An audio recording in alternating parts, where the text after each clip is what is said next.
It's been a decade of deployments, of ceremonies, of long goodbyes for Minnesota's military families. Be with us at every step and at every mile. Even after 10 years, it still stings so much every time. The separation and the sadness, the worry and the wait until our loved ones come home safe. You want to see him again, and you want to hold him, and you just want to see him one more time. So we wondered, while our sons and daughters, our partners and our parents were overseas, could there be a way to bridge that gap, that distance? A way to simply be together. You know, we all hatched the idea one night when we were sitting at Mancini's and said, you know, our soldiers should be able to have dinner with their family as well. Such a simple idea to break bread at the same time, for the miles to melt away, for one meal together. There we are, enjoy. And that's how Serving Our Troops began.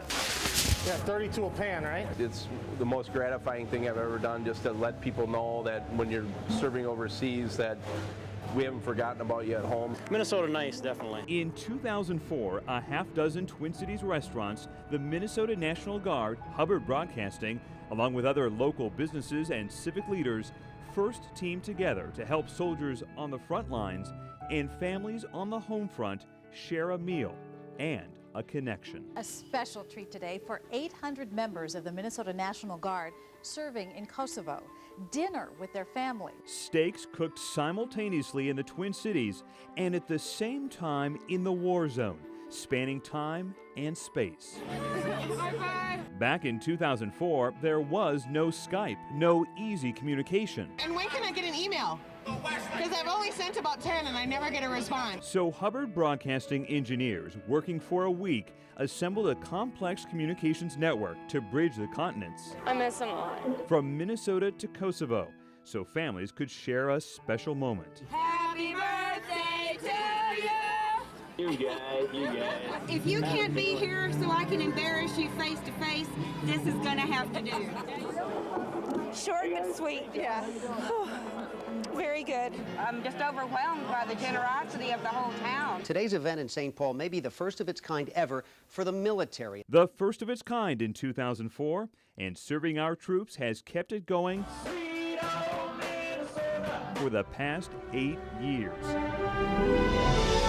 From Minnesota to Mississippi, Kosovo to Kuwait, and to Iraq, before and during deployments, and still the only volunteer group of its kind nationwide. We have 8,000 steaks, 8,000 baked potatoes, 39 gallons of salad dressing, 1,200 pounds of lettuce. And families here will be linked to Iraq via satellite. For a steak luncheon this afternoon before they head out to Iraq. But we'll have 500 volunteers total here today. We had 300 last night. We had 50 on Saturday. We're going to have about 10,000 steaks served simultaneously in 3 different locations across the globe. It's just nice to be able to give a little bit back to them. And in 2012, we're feeding the Minnesota National Guard. Our 9th Serving Our Troops event. We're just happy to help out. With the Guard deployed yet again, 4 dozen volunteer chefs shipped off to 4 bases across Kuwait, bringing 13,000 steaks with them. It was awesome to have some home cooking out here in the desert. Are you excited to see Daddy? While 3,000 relatives of the soldiers gathered in St. Paul. Who says hi, Munchkin? Serving Our Troops has even been recognized nationally, with a visit by First Lady Michelle Obama in 2012. Year in and year out, Serving Our Troops shows that we all can find creative ways to give our heroes the honor, recognition, and support they deserve. And in 2009, with the National Guard Bureau's Civilian Award for Excellence, presented in Washington, D.C. If they want it rare, they get it rare. In 9 events over those 8 years, we've served more than 70,000 steaks. It re-energizes me for the next couple of months until we get home. As families shared a meal. Do you miss Daddy? And so much more. Can you blow Daddy a kiss? Go, mwah. Say hi, Uncle Mitch. Hi, Uncle Mitch. He works for the Army. That's why I'm proud of him. We're all proud of them. And that's why we're serving our troops. Merry Christmas! As they continue to serve us.